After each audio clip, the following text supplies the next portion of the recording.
রাজ্জাক বলে কোরআনে আমাদের সামনে উপস্থাপন করেছেন।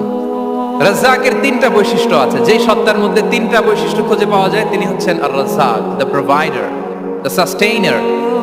আর রাজ্জাক কোন সেই তিন গুণ? এক নম্বর গুণ হচ্ছে নো ডেফিসিয়েন্সি, তার কোনো অভাব থাকবে না।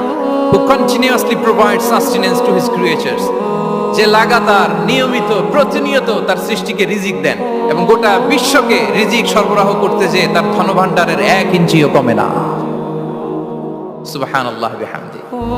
এই যে সাইয়েদনা আদম আলাইহিস সালাম থেকে শুরু করে আপ আনটিল নাও গোটা বিশ্বের সবগুলো মানুষকে, জিন জাতিকে, পক্ষীকুল, সাগরের অতল গহ্বরে দ্য ব্লু ওয়েল, নীল তিমিগুলোকে, বিশাল মাছগুলোকে, এই সব কিছুকে যে আল্লাহ তাআলা রিজিক সরবরাহ করছেন, আল্লাহর যে ধনভাণ্ডার একটু কমে আসার কথা না এতদিনে? কি বলেন? এত হাজার হাজার বছর রিজিক দেওয়ার পরও তার ধনভাণ্ডার কমে নাই।